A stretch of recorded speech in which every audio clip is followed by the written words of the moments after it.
자, 시장 수요 함수는요. 500-2p에서 450-2p로 변했고요. 시장 공급량은 300일 때. 그죠? 예, 균형 가격의 변화를 계산해 보시면.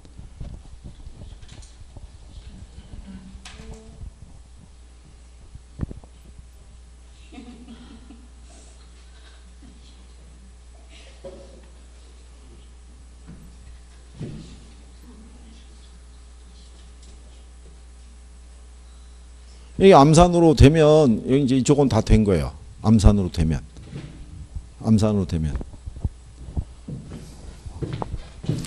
자, 균형 가격 하에서는요. 수요량과 공급량이 같아지죠. 그렇잖아요. 그러면 500 그러니까 균형 가격 하에서는 요 수요량하고 뭐하고 공급량이 같아지니까. 그렇죠? 그러면 500-2p가 300이란 얘기죠. 조금 아까 우리가 풀었던 거는 부호만 갖고 풀었잖아요. 예, 부호 이전에는 이렇게 출제했던 거예요. 이렇게. 그러면 이 사람들이 도돌이표를 찍으면 근래 계속 이렇게 줬단 말이에요. 2p, 3p 이렇게 줬다가 갑자기 또 양이 나올 거 아니에요. 이렇게. 그렇잖아요. 그러면 나는 이제는 p 나오는 건 자신 있어 이렇게 했는데 갑자기 이게 나오면 그러면 또 이제 황당한 거예요. 이것들이 막 이렇게 가는 거죠. 그럼 똑같은 거예요. 이번엔 반대로 숫자는 어떻게 하면 된다고 했어요. 숫자는 빼면 된다고요. 숫자는. 그러면 이렇게 생각해 보세요. 여기 300이라는 거는 이 앞에 플러스의 보호가 생략되어 있는 거예요. 그럼 얘가 좌변으로 넘어가면 플러스가 아니라 뭐로 바뀌겠어요? 마이너스로. 그럼 여기 있는 마이너스 2p는 오른쪽으로 이항하게 되면 플러스로 바뀌겠죠. 그럼 식을 정리하면 500-300이 2p라는 거예요. 이렇게. 그럼 우리가 굳이 이 식을 안 쓰고 500에서 그냥 얼마를 뺀다고 생각하면 300을 빼면 200이 2p잖아요. 그죠? 그럼 p가 얼마겠어요? 그럼 p가 100이죠. 근데 얘가 450-2p로 바뀌었잖아요. 그러면 또 이렇게 할 필요가 없이 450에서 300을 빼면 되죠. 그러면 150이 2p잖아요. 그럼 p가 얼마겠어요? 그럼 100에서 75면 얼마만큼? 25만큼 가격이 변화가 발생한 거죠. 그렇죠? 네, 그러면은 뭐 이쪽에 균형 쪽에서는 두 가지 패턴이니까. 그렇잖아요? 네, 나오면 이제 암산으로 계산할 수 있으신 거죠. 그러면 이제 여기는 나오기를 기다릴 수 있는 뭐 그런 게 되는 거죠. 그렇잖아요? 그게 조금씩 늘어나면 돼요.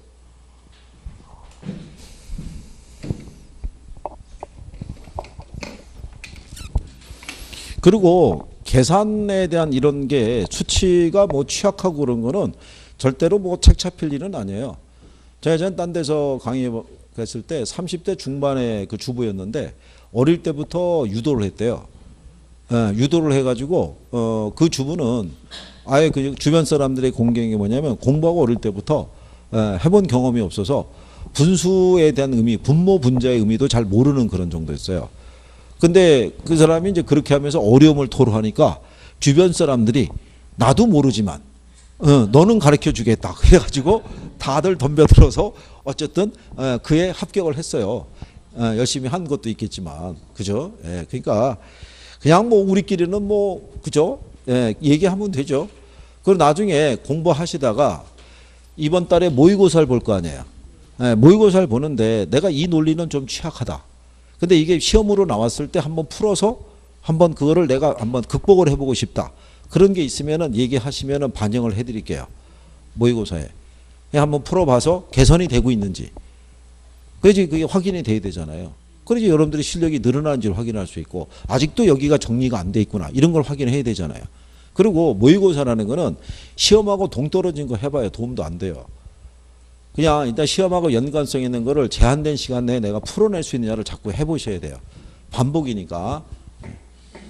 자, 그 다음에 여러분들이 이거 한 거는 기억하시죠?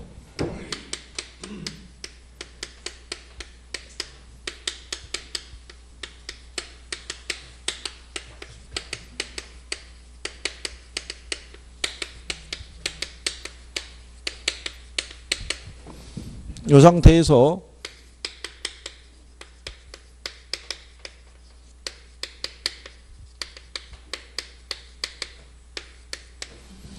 우리가 이제 위의 조건은 한쪽은 불변이잖아요. 그죠? 한쪽만 변했잖아요. 예, 그랬을 때 이 상태에서 우리는 가격과 양의 변화를 알 수가 있죠. 둘 다. 그렇잖아요. 자, 공급이 불변일 때 수요가 늘어났잖아요. 그럼 무슨 상태가 돼요? 예, 초과 수요죠. 초과 수요니까 여기서 양은 어떻게 돼요? 증가할 때 이 증가했다는 게 수요만 증가했다는 거예요. 뭐만 증가했다? 수요만. 그래서 초과 수요가 되는 거예요. 그러니까 가격이 상승하는 거예요. 그 밑에 거는 공급이 불변일 때 수요가 줄었다는 얘기는 수요만 줄었다는 거예요. 그러면 무슨 상태가 되냐면 초과 공급이 되니까 가격이 하락하는 거예요. 그러면 반대로 얘가 불변일 때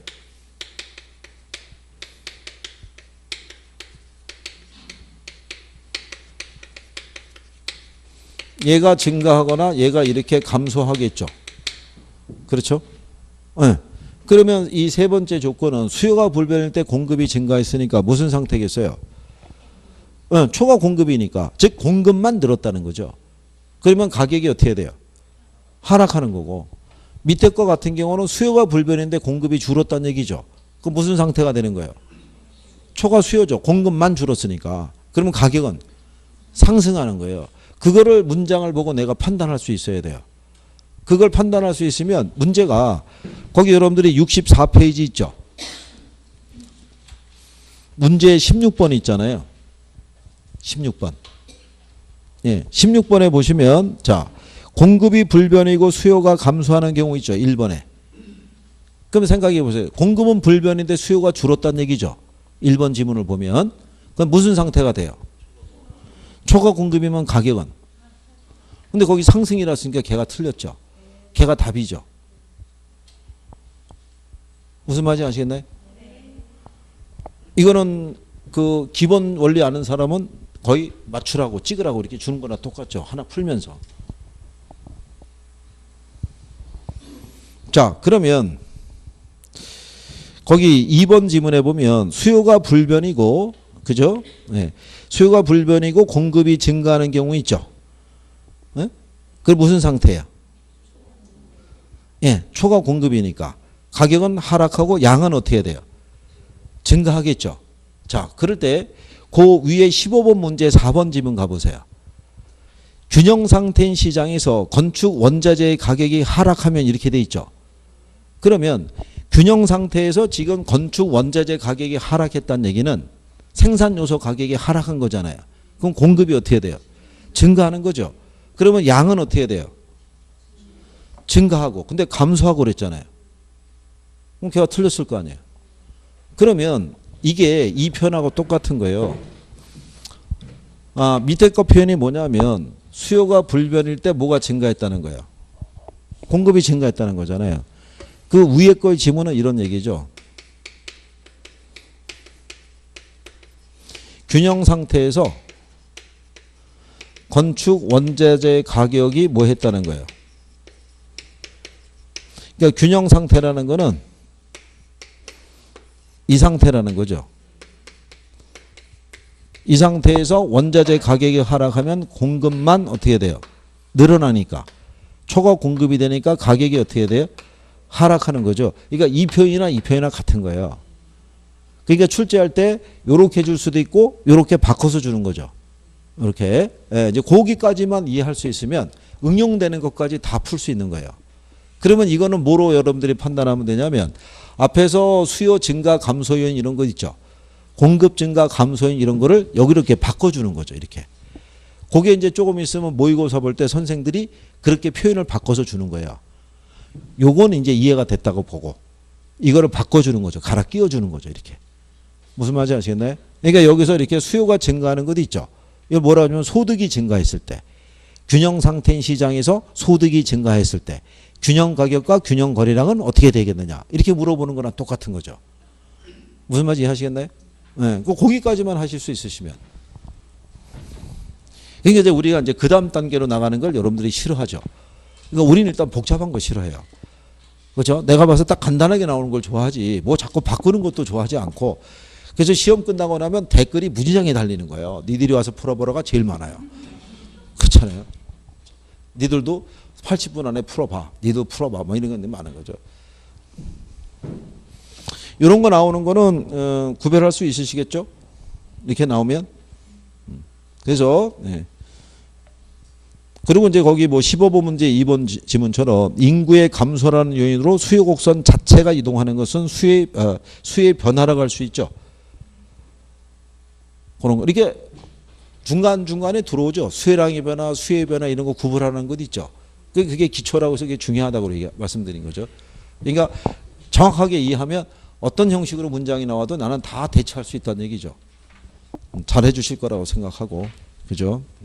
자, 이제 균형 가격 이런 게 계산하는 거는 잘 하실 수 있다고 생각을 해요. 그 다음에 뒷장으로 넘어가셔서 22번에 대한 거 우리가 공급의 가격 탄력성에 따른 수요 변화에 관한 설명 중에서 옳은 거. 이거 수업 시간에 푸는 요령 알려드렸거든요. 기억하시나요? 일단 못 들은 채 하시는 거 보니까 기억이 안 나는 거예요, 지금. 그죠? 해보면 기억이 날 거예요. 그죠? 자, 우리가 이거 한 거 기억하시나요? 얘가 수직선이죠. 우리가 수요나 공급이나 가격 탄력성 봤을 때 곡선의 기울기가 수직선이면 무슨 상태라고 그랬어요? 완전 비탄력이죠. 완전 비탄력. 부호는 뭐로 표시하고? 0으로. 그렇잖아요? 네. 그러면 여기 있는 완전 비탄력적인 기울기가 수직선이잖아요. 얘는 어디서 시작돼서 올라간 거예요? 이 수량축에서. 그러니까 얘가 완전 비탄력적일 때는 양이 불변이라고 알려드렸죠. 뭐가 불변이다? 양이. 근데 양이 불변이라는 얘기지 가격은 변할 수 있어요? 없어요? 가격은 변할 수 있는 거예요. 반대로 이렇게 수평으로 가는 애 있죠. 얘는 어디서부터 축이 뻗어나간 거예요? 가격축에서 뻗어나갔으니까 완전 탄력적일 때는 가격이 불변이에요. 그러면 얘는 가격이 불변이라는 얘기지 양은 변할 수 있어요? 없어요? 양은 변할 수 있는 거예요. 그죠? 그러면 나중에 이런 문장을 여러분들이 볼 때 일단 완전 비탄력적 나오면 양을 먼저 체킹하는 거예요. 그리고 완전 탄력적 나오면 가격을 먼저 체킹하는 거예요. 완전 탄력적이면 가격이 불변인데 가격이 상승, 하락 이러면 틀리는 거예요. 완전 비탄력적일 때 양이 불변인데 거래량이 증가, 감소 나오면 틀리는 거예요. 그러니까 거기 22번이 그런 패턴이에요. 22번 문제에 가시면 5번 지문 있죠. 5번 지문에 보면 공급이 가격의 완전 비탄력이라고 돼 있죠. 완전 비탄력이면 뭐가 불변해요? 양이 불변인데 균형 거래량만 증가한다는 게 틀렸을 거 아니에요. 그 다음에 4번 지문을 가도 완전 비탄력적인데 거래량 역시 증가한다고 돼 있잖아요. 그럼 얘도 틀렸을 거 아니에요. 그리고 3번에 가면 완전 비탄력적이죠. 그럼 양은 변하지 않는다는 건 맞는데 수요가 증가하면 가격은 어떻게 돼요? 상승할 거 아니에요. 가격은 수요가 움직일 때 같은 방향으로 가요. 증가하면 수요가 증가하면 가격 상승하고 수요가 감소하면 가격 하락해요. 그럼 1번 지문에 가면 완전 탄력적이라고 해놨죠. 완전 탄력적일 때 가격이 상승이라는 거죠. 완전 탄력적이면 뭐가 불변해요? 가격이 불변이니까. 그래서 답이 이제 2번을 준 거예요. 완전 탄력적일 때 수요가 증가하면 가격은 변하지 않고 양만 늘어난다 이렇게 해놓은 거죠.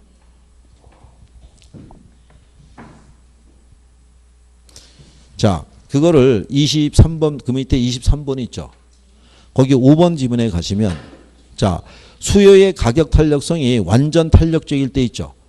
공급이 증가하면 균형 임대료는 변하지 않지만 거래량은 증가한다. 자, 완전 탄력적이면 뭐는 변하지 않아요? 가격은 변하지 않지만 양은 변하잖아요. 공급이 증가하면 양도 증가하고 공급이 감소하면 양도 감소하는 거예요. 무슨 말인지 이해하시겠나요? 네. 그래서 이런 그 포인트 되는 것들은 항상 기억을 해두고 계셔야 돼서 지문을 탁 보고 지문 하나하나를 빨리빨리 캐치하는 게 중요한 거예요. 그래야지 우리가 1분 안에 빨리빨리 답을 찾을 수 있거든요. 그래서 그런 내용들만 여러분들이 조금만 더 저기 하시면 여기는 이게 요 패턴에 대한 변화를 시험상에서 꾸준히 줘요. 네, 꾸준히 주기 때문에 그거를 여러분들이 정리를 좀 잘 할 수 있으셔야 돼요.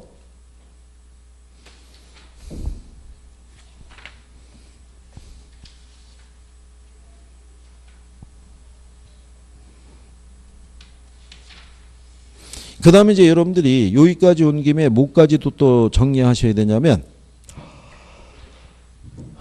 거기 78페이지에 가면 27번 문제 있어요. 거기 가면 이제 지문 3번에 수요가 증가하면 공급 곡선이 비탄력적일수록 균형 가격이 더 크게 상승한다고 돼 있죠. 네? 네, 이제 요거를 이제 정리하시면 이거 수업 시간에 해봤죠. 요거는 이제 완전 비탄력적과 완전 탄력적이니까 용 구별하는 거고. 자, 거기 보면 수업할 때 이것도 해드렸던 거예요.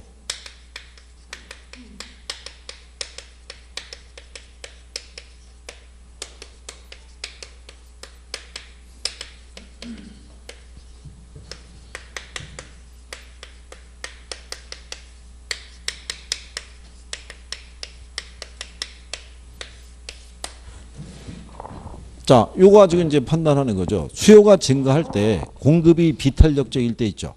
네, 가격은 어떻게 된다 그랬어요?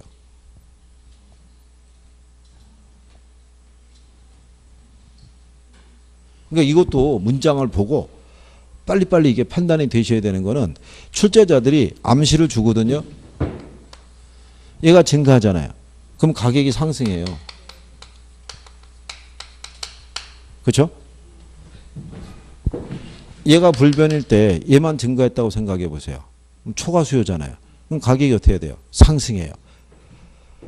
그러니까 여기서의 얘들은 가격은 다 뭐예요? 상승이라고요.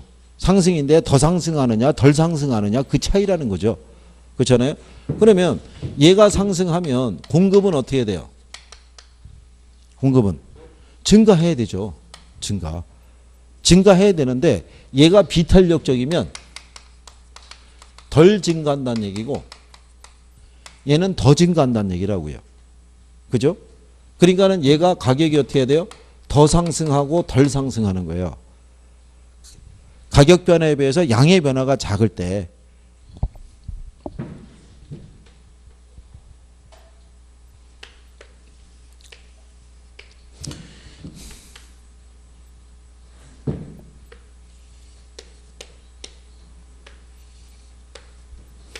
자, 여기 S하고 S1이 있어요. 그죠? 그러면 기울기가 얘가 더 가파르죠. 그럼 얘를 우리가 단기 공급 곡선이라고 그랬죠. 완만하면 뭐라고 그랬어요? 장기. 그러면 이렇게 돼 있을 때 이 상태에서 수요가 이렇게 있어요. 이 상태에서 수요가 증가했어요. 그죠? 자, 수요가 증가하면 가격이 올라갈 거 아니에요. 그럼 공급이 늘어야겠죠. 근데 단기인 상태에서는 공급을 많이 늘리기가 어려우니까 이때는 공급이 여기까지밖에는 증가를 안 하는 거죠. 그러니까는 가격 상승이 여기까지 가는 거예요. 그죠? 근데 장기가 되면은 공급을 더 많이 늘릴 수 있어요, 없어요? 그러면 가격이 여기까지밖에 안 올라가죠. 그렇잖아요. 그거예요, 이거. 시간이 짧게 주어진 거죠. 생산 기간을. 그렇잖아요. 생산 기간이 짧게 주어진 상태에서는 공급을 많이 못 늘릴 거 아니에요. 그러니까는 가격 상승폭이 커지죠. 근데 시간을 많이 주어지면 공급을 많이 늘릴 수 있잖아요. 그러니까는 가격 상승폭이 덜하죠.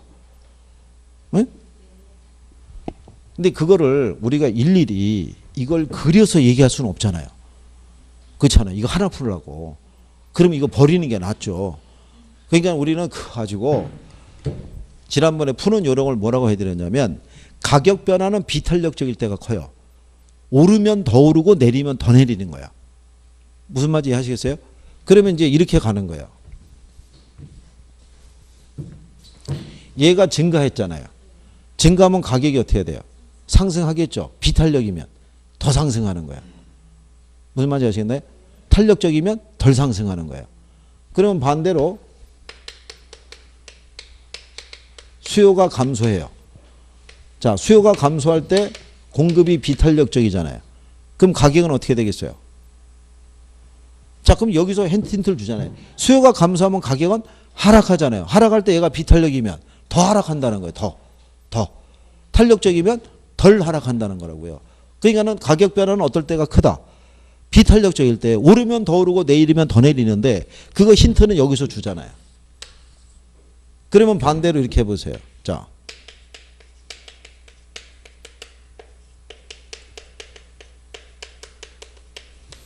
공급이 감소한대요. 공급이 감소할 때 수요가 비탄력적이면 가격은, 자, 공급이 감소하면 가격은 어떻게 돼요? 자, 수요가 불변인데 공급이 줄었다는 거죠. 그럼 초과 수요요, 초과 공급이에요? 초과 수요면 가격이 상승할 때 얘가 비탄력이면 그거 더 상승하는 거예요. 더 그걸로 알려주는 거예요. 그걸로 탄력적이면 덜 상승하고, 공급이 증가하면 어떻게 돼요? 가격은 하락할 거 아니에요. 수요가 비탄력적이면 더 하락하고, 탄력적이면 덜 하락하는 거예요. 그냥 이건 요령으로 붙는 거예요. 갖다가 그림 안 그리려고 그러면, 이해하려면 시간 많이 걸리니까. 그러니까 여기 있는 요거하고 여기서 묶으면은 이쪽에서 문장이 나오면 우리는 대체할 수 있다는 거예요. 간단하게. 에? 또 표정이 너나 간단하지 뭐, 또 이런 거군요. 거기 자 27번에 3번 있죠. 27번 그 78페이지 있잖아요. 네, 거기 보시면 3번 질문이 있죠. 자, 수요가 증가하면 이렇게 돼 있잖아요. 수요가 증가할 때 공급이 비탄력이잖아요. 그럼 가격은 어떻게 돼요? 더 크게 상승한다고 나오잖아요. 그 맞는 표현이잖아요. 그게 이제 풀어진 그 표현을 아시겠나요? 자, 그러면 뒤로 넘어가셔서 28번 가보세요. 자, 28번에 가면 요거 27회니까 재작년에 나온 거예요. 그죠? 거기 틀린 거 고르라고 그랬죠. 1번 질문에 보면 수요가 증가할 때 공급이 탄력적일수록 가격은 더 크게 상승한대요. 덜이잖아요. 비탄력적일 때 더 크게, 얘가 답이잖아요. 1번이. 무슨 요령인지 아시겠어요? 네, 이렇게 나오면은 탁, 이거 아닌데 이렇게 나오는 거예요. 그죠? 그럼 얘를 자주 줘요. 이 표현을 군데군데 섞어가지고 자꾸 주는 거예요. 그리고 여러분들은 그거 틀림없이 모의고사를 볼 때 선생들이 그 문제를 출제를 할 거예요. 그러면은 그거는 이제 푸는 요령을 알고 있기 때문에 오히려 나오면은 맞추기가 쉬워지는 거예요. 그쪽은. 자, 그 다음에 자, 이제 탄력성에서 기본 이론하고 이제 계산하러 가시면 돼요. 그럼 이제 탄력성에 대한 부분이 이제 해소 끝나는 거예요. 그러면 이제 경기변동 갔다가 시장론 갔다가 이렇게 하는 거예요. 여러분들이 열심히 하셔가지고 알아가는 게 많아지면, 그죠? 예, 선생도 화답을 해서라도 조금이라도 더 한다고요. 그죠? 예, 근데 이제 그게 아니라 뭐 피곤하고 막 이렇게 넘어가고 그러면 소용이 없잖아요. 그죠? 어쨌든 간에. 어쨌든 이게 개선이 되고 좋아져야죠. 그죠?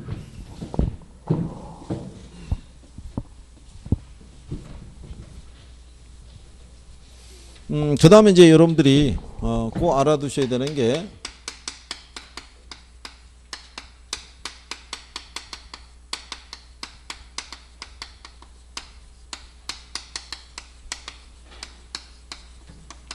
요즘은 이론에서 물어보는 것 중에 하나가 이거예요. 수요의 가격 탄력성의 결정 요인하고요. 공급의 가격 탄력성의 결정 요인이 있죠. 예, 요거를 이제 여러분들이 쭉 적고 이해할 수 있느냐. 예, 그러면 이제 거의 그 문장이 그 몇 개의 변주를 벗어나지 않아요. 그냥 그 안에서 돌아가는 거예요. 그럼 나중에 오지선다를 보면 아는 지문이 많은 거예요. 그러면 답을 찾는 속도가 빠르죠. 맞다 틀리다를 내가 판별할 수 있으니까. 그러면 우리가 수업 시간에 늘상 강조했지만 수요의 가격 탄력성에 영향할 수 있는 요인이 있죠. 제일 중요한 게 뭐라고 그랬어요? 제일 중요한 게 대체제.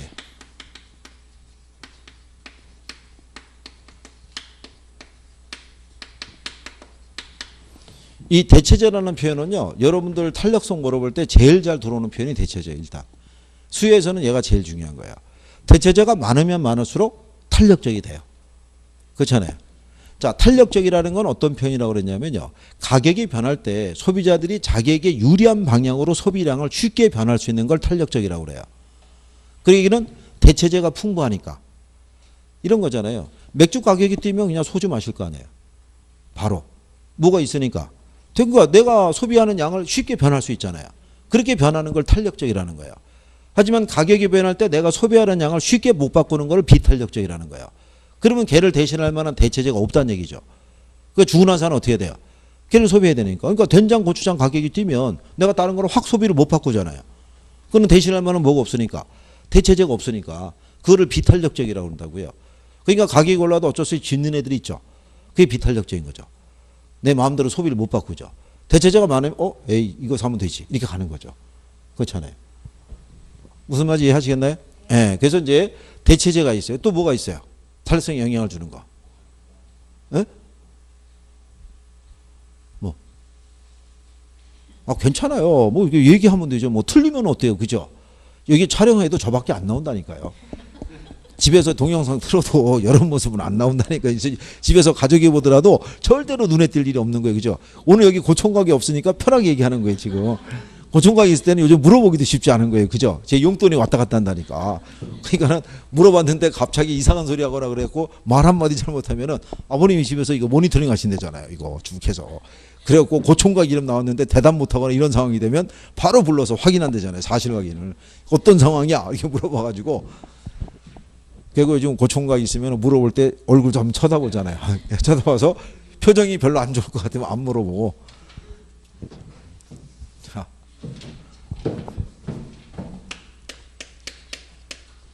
기간 있죠, 기간.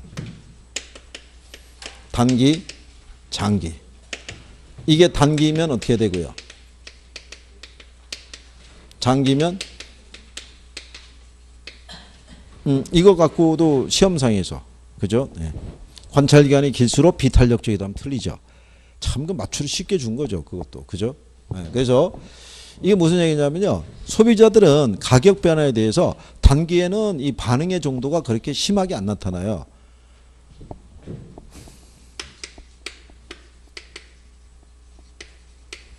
우리가 주유비가 리터당 3,000원으로 뛰었단 말이에요. 기름값 뛰어서.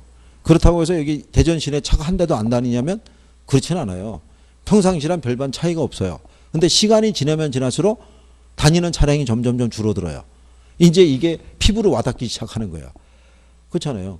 처음에 한 달 주유비 한 30만 원 쓰던 사람인데 이게 리터당 3,000원 되니까 한 보름 만에 날아가는 거예요. 그러면 차를 계속 끌고 다니기가 부담스럽잖아요. 그러면 점점 차를 두고 다니는 횟수가 커지겠죠. 그러니까 시간이 지나면 지날수록 탄력적으로 바뀌는 거예요. 무슨 말인지 아시겠나요? 네, 그래서 그리고 또 소비자들은 가격이 변하더라도요. 만약에 예를 들어서 서울에 지금 평균 주택 가격이 6억이잖아요. 걔가 3억으로 50%나 떨어졌어요. 그러면 수요가 폭발적으로 늘어날까요? 그러지는 못하는 거예요. 3억이라는 현금을 갖고 있는 사람이 많지 않은 거예요. 그러니까 단기에는 구매력을 갖추기에는 역시 수요자도 시간이 필요한 거예요. 그러니까 단기는 가격이 변하더라도 양의 조절이 쉽다 어렵다. 어려운 거예요. 시간이 가면 갈수록 그 변화가 크게 나타난다는 거예요. 무슨 말인지 이해하시겠나요? 네, 그래서 대체제, 그 다음에 기간 이런 거 물어보고요. 그 다음에 가끔 여러분 시험에는 용도 전환이 있죠. 용도 전환이 용이하면 용이할수록 탄력적이 되는 거예요. 그렇죠? 그래서 대부분 주거용 부동산이 상업용이나 공업용 부동산에 비해서 조금 더 탄력적으로 알려져 있어요. 뭐를 하기가 쉽다는 얘기예요. 용도 변경을. 주택의 일부를 개조하면 사무실로 쓸 수 있고 식당으로 쓸 수 있고 공장을 쓸 수 있잖아요. 근데 공장이나 상가를 개조한다 해서 주거로 쓰기는 쉽지 않다고요. 그래서 용도 전환이 용이하면 용이할수록 뭐가 된다? 탄력적인 거. 그 다음에 여기까지는 이제 더 많이 안 내려오는데 지난번에 이거 시장의 범위 한 거 기억하시죠? 시장의 범위를 넓게 가져가면 탄력적이 돼요? 비탄력적이 돼요? 넓게 가져가면. 에? 아니 그때 우리가 이거 아이스크림하고 이거 딸기 아이스크림 해봤죠. 어느 게 대체제가 많아요? 이게 많잖아요. 이게 그렇잖아요. 이게 주택 그러면 얘를 대신할 만한 대체하기 어렵다 했잖아요. 이걸 세분하면 그죠? 그러니까 시장의 범위를 넓게 가져가면 비탄력이 되는 거예요. 그죠? 예, 좁게 세분하면 세분할수록 탄력적이 된다는 거예요. 뭐를 찾기 쉬우니까 대체제를 찾기 쉬우니까. 기억하시나요? 예, 그러니까 이런 건 이제 기억을 해두시고. 자, 그 다음에 이제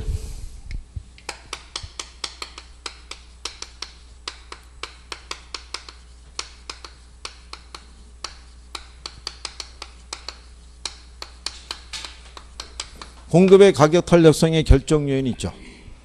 뭐 있어요? 요게 요 측정 기준이 되는 단위 시간이 있죠. 예, 요게 짧으면 어떻게 돼요? 비탄력. 길면 탄력적. 그러니까 요거는 생산 기간을 나타냈죠. 생산에 소요되는 기간 얘기했었죠. 생산에 소요되는 기간이 짧으면 탄력적, 길면 비탄력적. 그러니까 물건 하나 만들 때 걸리는 시간이 있잖아요. 그래서 여러분들이 일반적으로 농축산물하고 일반 공산품 하면은 어느 게 더 탄력적이라고 그랬어요. 공산품이 탄력적이잖아요. 물건 찍어내는 속도가 계속 빠르잖아요. 그렇잖아요. 그 다음에 부동산 공급이라는 거는 대부분 용도 변경을 통해서 이루어지는 거예요. 그죠? 그러니까 용도 변경을 제한하는 법규 있죠.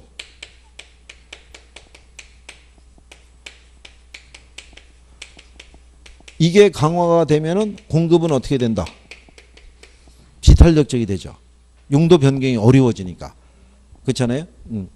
그래서 그리고 이제 이런 것도 지문으로 출제하긴 했어요.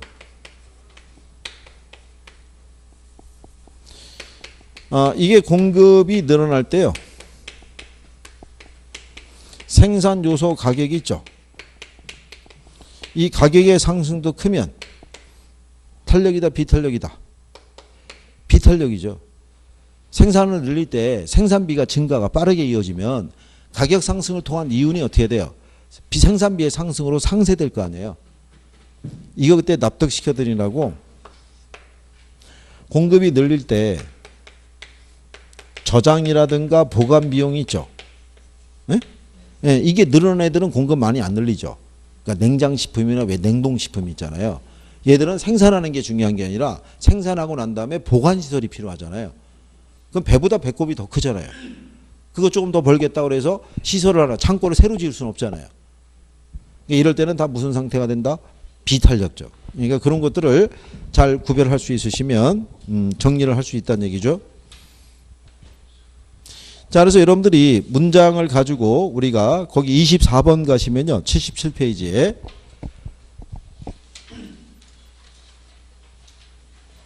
지금 이제 우리가 이거 하면서 이론의 순서에 따라 이제 훑으면서 가고 있는 거예요, 지금. 거기서 지문에서 답 찾고 그런 게 중요한 게 아니라 자주 쓰는 지문이나 이런 것들을 이제 정리하셔서 쭉 해서 논리가 좀 이해가 되시면 그럼 나중에 이렇게 뭉쳐 나오든 흩어 나오든 간에 어쨌든 접근이 가능해야 될 거 아니에요.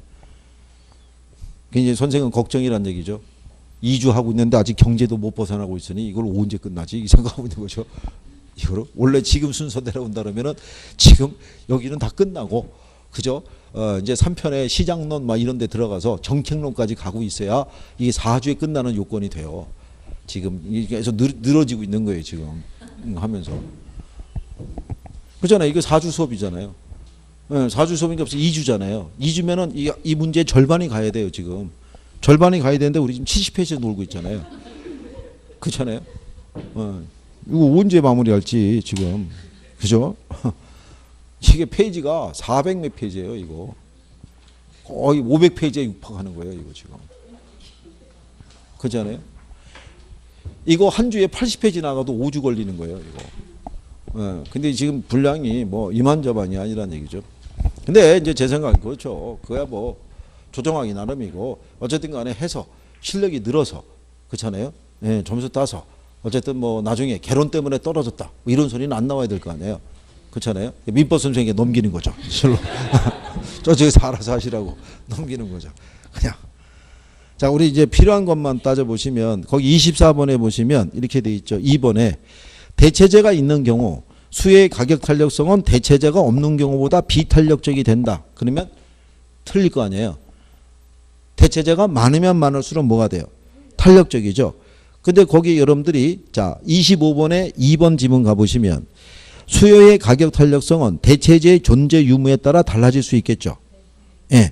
그 다음에 이제 거기 위에 24번에 가시면 5번 지문에 부동산의 용도 전환이 용이할수록 수요의 가격 탄력성은 작아진다 그랬으니까 틀렸겠죠. 근데 25번에 3번 지문을 가면 부동산의 용도 전환이 용이하면 할수록 수요의 가격 탄력성이 커진다 이런 얘기죠. 그 다음에 24번에 4번 지문을 가면 일반적으로 수요의 가격 탄력성은 단기에서 장기로 갈수록 더 비탄력적이 된다. 틀렸을 거 아니에요. 근데 25번에 4번을 가면 부동산 수요의 가격 탄력성은 단기에서 장기로 갈수록 탄력적으로 변하게 된다 이렇게 돼 있잖아요. 같은 양반이 출제한 거겠죠. 이래놓고 이걸 바꾼 거겠죠. 이렇게. 그죠? 답이 중요한 게 아니라. 그러니까 비슷한 지문을 이렇게 반대로 많이 써주는 게 가장 기본적인 패턴이에요. 그러니까 밑에 그 25번은 23회 때 냈고 24번 문제는 작년에 나왔거든요. 예, 그러니까 예전에 23회 때 출제했던 양반이 다시 출제 의뢰를 받았을 때 그 결국 뭐를 활용하려고 그러겠어요? 자기가 이전에 냈던 기출문제의 지문을 보겠죠. 그러면 얘가 검증이 일단 된 거니까 거기서 긍정, 부정 바꾸는 게 가장 기본적인 개념이겠죠. 이렇게. 그래서 25번에서는요. 1번이 틀린 거죠. 수요의 가격 탄력성은 주거용 부동산에 비해서 특정 입지 조건을 요구하는 공업용 부동산에서 더 탄력적이다 그랬으니까 틀렸다는 얘기죠. 주거가 상대적으로 용도 전환도 용이하고 하기 때문에 상대적으로 주거가 어떻게 돼요? 더 탄력적이라고 얘기를 하죠. 그리고 일반적으로 그 내용에 대해서 또 뒷장을 한번 넘어가 보세요. 26번에 자 26번에 가시게 되면 2번 지문에 이렇게 나와 있죠. 자 대체재의 존재 여부는 수요의 가격 탄력성을 결정하는 중요한 요인 중에 하나다. 맞죠? 그 다음에 4번에 갔더니 일반적으로 재화의 용도가 다양할수록 수요의 가격 탄력성은 커진다. 탄력적이겠죠.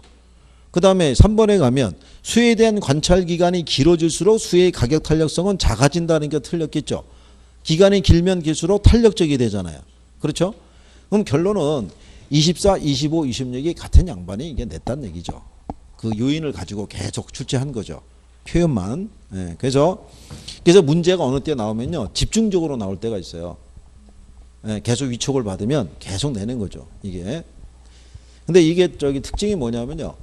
그 대학별로 만약에 출제를 의뢰받아서 문제를 출제하면 대학별로 파트가 좀 갈릴 거예요.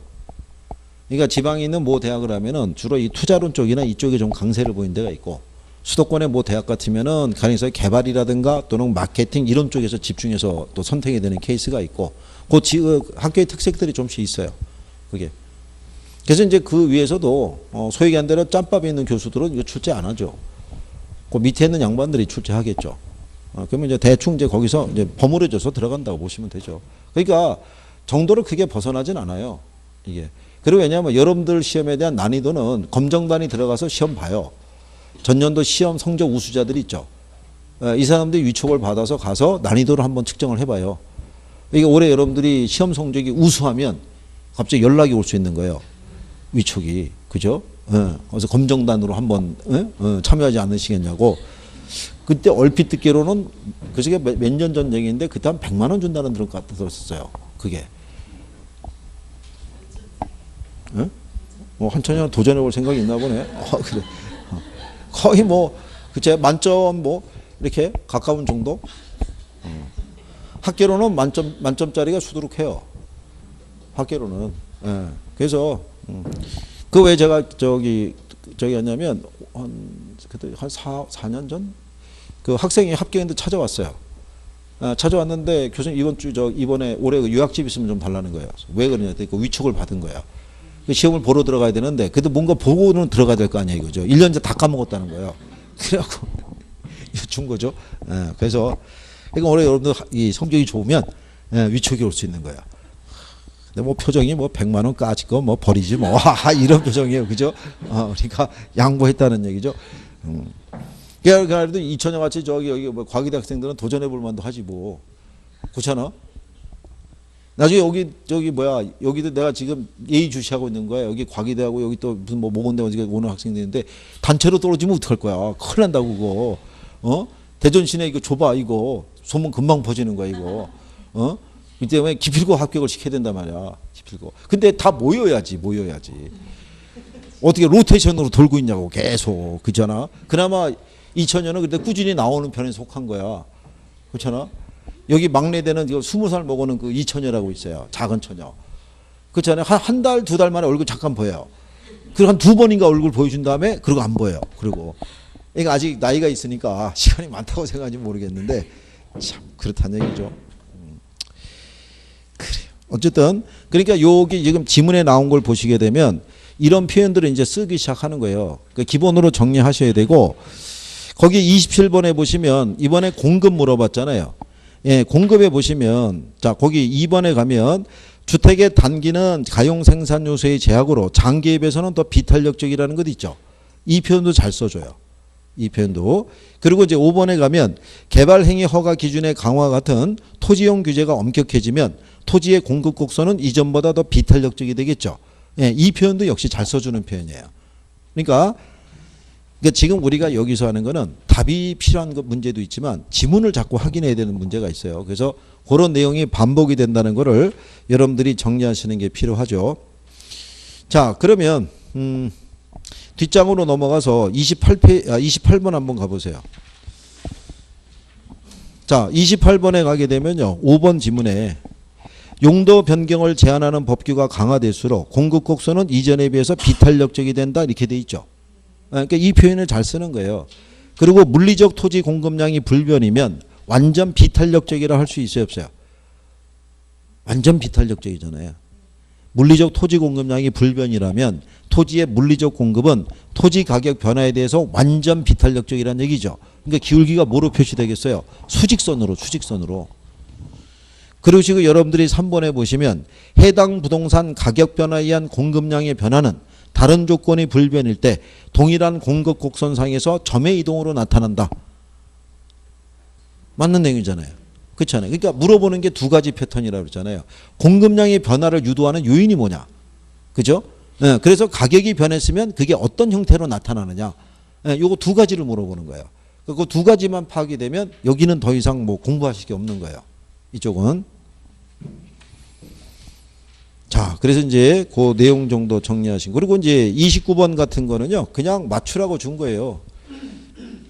소득이, 거기, 소득이 10% 이런 것 있죠.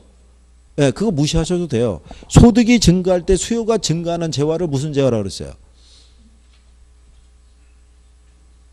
아, 정상재.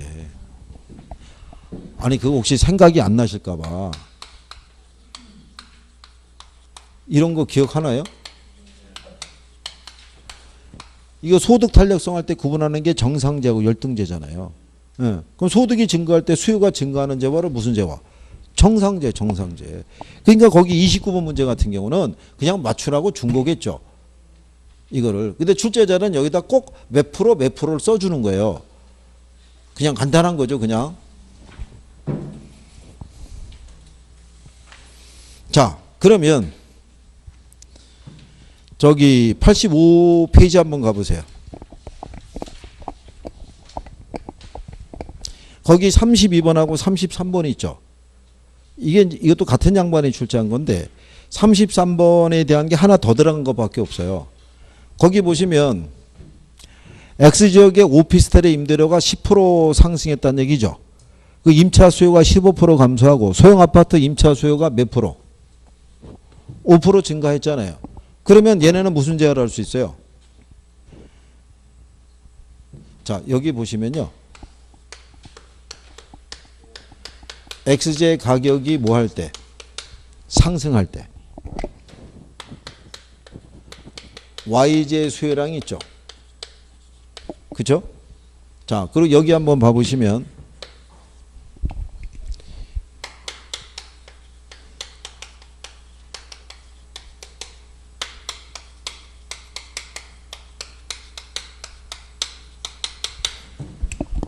자, 여기는 X제 가격이 상승했더니 X제 수요량이 줄었단 말이에요.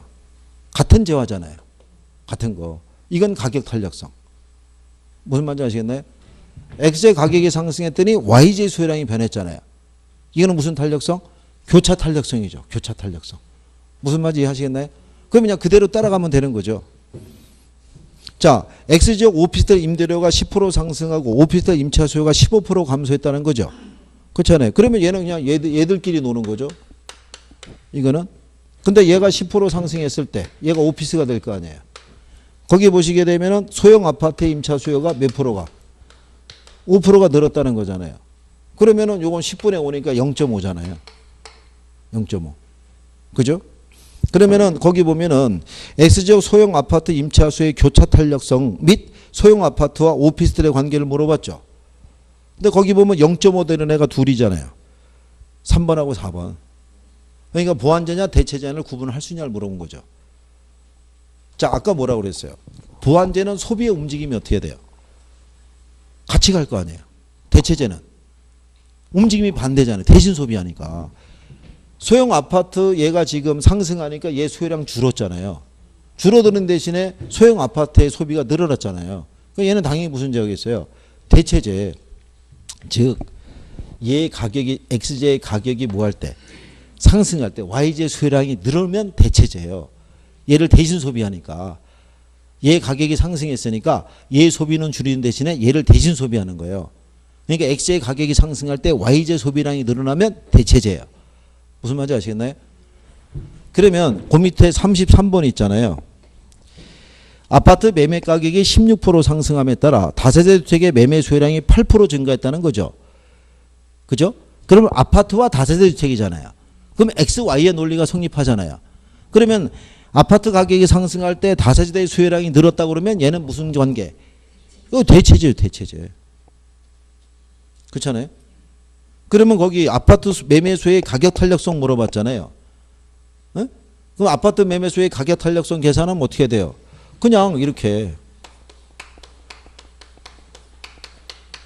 아파트 가격에 대한 아파트 뭐 같은 거. 에? 그러면 아파트 가격이 지금 몇 프로 상승했대요? 16%. 근데 거기서 다세대 주택 말고 아파트 매매 수요량이 몇 프로 감소했대요? 4%. 이렇게 대입하면 되는 거죠. 그냥 아파트는 아파트끼리 묶으면 되는 거예요. 그게 가격 탄력성. 무슨 말인지 아시겠나요? 네. 아파트와 대신 소비할 때는 다른 애 있죠. 걔네가 묶이면 교차 탄력성. 무슨 말인지 이해하시겠나요? 그러면 16분의 4면 0.25겠죠. 4분의 1이니까. 근데 혹시 만약에 계산이 힘드시면 우리가 읽을 때는 밑에서부터 위로 올라가는데 계산기 찍을 때는 반대로 찍으면 된다고 그랬죠. 4부터 찍고 16 찍으면 얼마? 0.25라고 숫자가 나오죠. 네. 그러면은 거기 물어본 것처럼 자 가격 탄력성은 0.25잖아요. 그 순간에 1번하고 2번 중에 답이라는 걸 알려주죠. 그렇잖아요. 네. 그럴 때 아파트 가격이 상승할 때 다세대가 수요량이 늘었어? 그럼 이거 대체제인데? 그러면 답이 1번으로 쭉 가는 거예요. 그걸 자꾸 빨리 캐치하실 수 있으시면. 자, 우리가 항상 여러분들이 보시면 가격 탄력성 하면 당해자와의 가격 변화에 대한 뭐예요? 그렇잖아요. 그러니까는 여기가 만약에 아파트 가격 그러면 여기가 뭐? 아파트 수요량. 다세대 그러면 얘는 다세대가 있는 가격 탄력성 얘기하는 거죠. 그런데 여기서 만약에 아파트 그런데 얘가 쓱 바뀌어가지고 빌라 이렇게 들어가면 얘는 무슨 탄력성? 교차 탄력성이죠. 무슨 탄력성인지 아시겠어요? 그렇게 갖다가 대입만 하시면 돼요. 그러면 그 순간의 숫자는 거의 암산 수준으로 줘요. 그리고 답도 찾을 수 있게끔. 그러니까 얘 가격이 상승할 때 빌라 수요량이 늘어났으면은 얘하고는 무슨 관계? 대체죠. 대신 소비하니까. 그렇겠죠?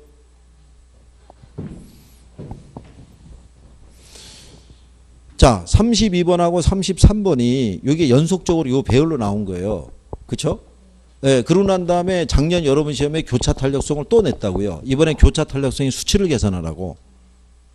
이게 여기까지 또 넘어가기 때문에 우리는 또 소득하고 교차하고 또 묶어서도 또 해봐야 돼요. 거기는 이제 5월 달쯤에 한번 해볼까 지금 생각 중이에요.